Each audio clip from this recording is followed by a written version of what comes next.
The North Star by Peter H Reynolds. Ask yourself where it is you want to go.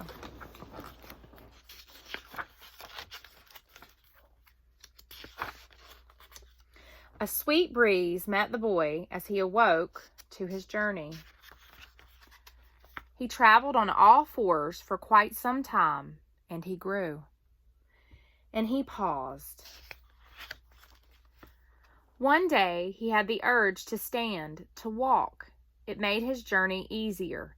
He could run too, but for the most part he walked. He wasn't afraid of much.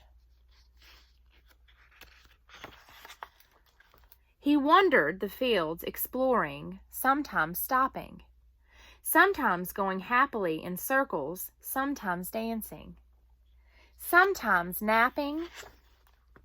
One day the boy saw an oak leaf drift and land on the water. He wondered how the leaf managed to float, the way the stars seemed to float in this night sky. A spray of sand interrupted his thoughts. "Where are you going in such a hurry?" asked the boy. But the rabbit shot out of sight, disappearing onto a path the boy had never noticed before. This way. The boy left the floating leaf and wandered toward the path. There he saw a cat. The cat purred gently. "Where did the rabbit go in such a hurry?" the boy asked the cat. "He was in a rush to start his journey. It's time for you to start your journey too. This way." "Oh, but I have been on a journey," the boy cried. "I've seen many wonderful things. Some I understand and some I don't. Like how that leaf floats on the water. Well, that's fascinating. But I'd hate for you to be late. You don't want to be left behind. Behind? Who's ahead of me? You wouldn't believe how many. You know, you're not the only one on this journey. Plenty ahead of you. Lots to follow." The boy began walking down the path. It stretched out far ahead of him. Signs kept pointing him along the way. Some parts of the journey were easy, and some were very difficult. Although he was following the well-worn path, he had a growing feeling that he was lost.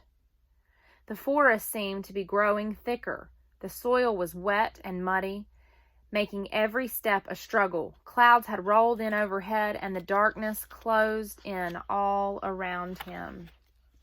After many difficult miles, he could not take another step. He noticed an oak leaf drift from the sky. It sailed with ease. It swirled on a breeze that was carried deep into the forest. The leaf disappeared behind a grove of trees. He stepped off the path to follow it. The boy found the leaf floating on the pond in a peaceful clearing, like a delicate boat on a dreamy voyage. His thoughts were interrupted by a voice. "Oh, there you are. I was worried," said the cat. "Don't wander off like that. Now hurry, you're falling behind."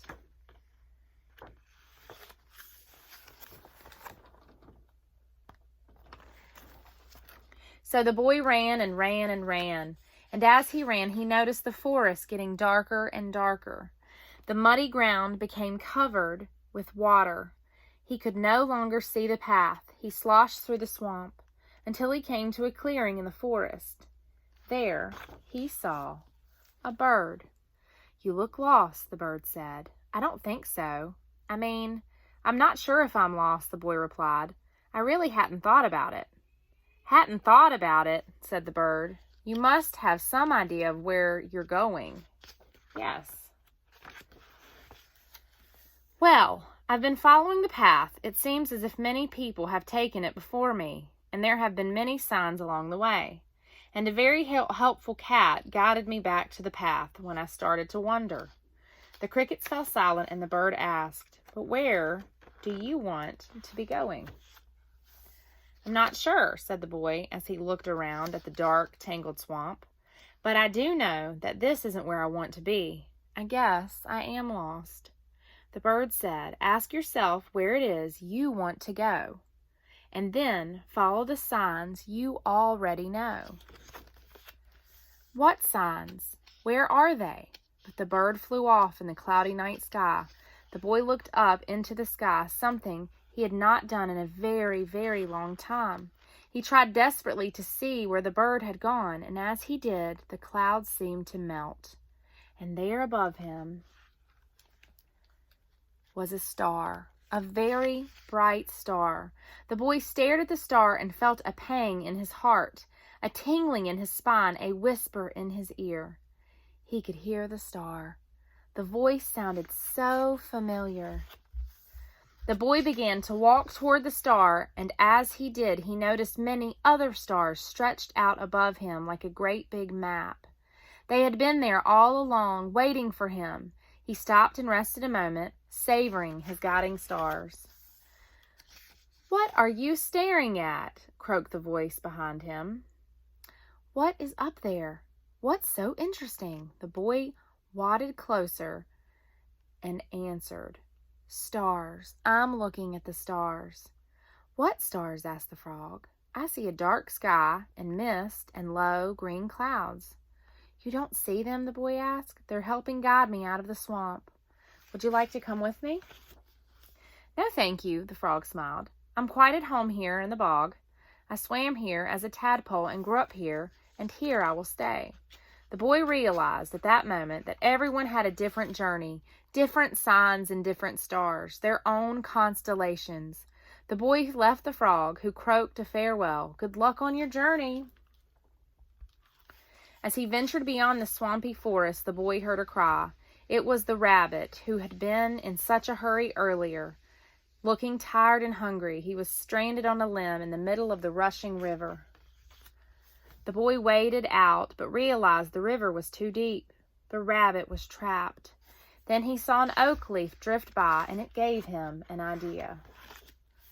The boy fashioned a boat out of swamp grass twigs and rescued the rabbit.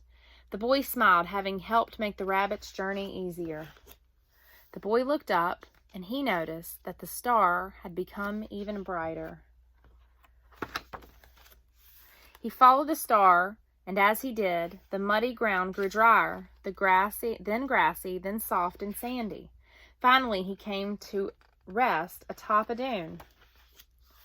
There below him was a beach and a boat.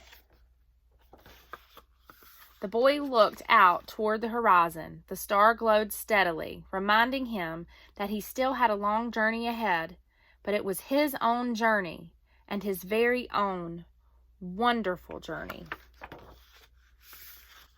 The beginning.